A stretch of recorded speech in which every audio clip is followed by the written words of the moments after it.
Patuar take কক্সবাজারের এমচড়ি হয়ে টেকনাফের পথে পাটুয়ার টেক এলাকাটা।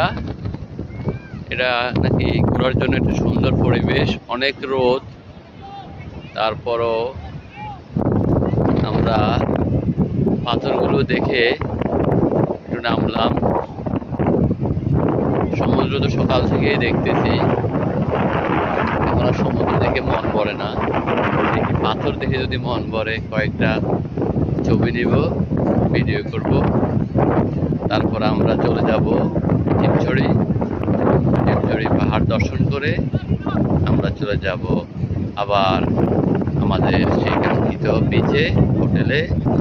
সেখানে সন্ধ্যার নাস্তা করে আমরা আমাদের ফ্লাইট ধরে আবার ঢাকায়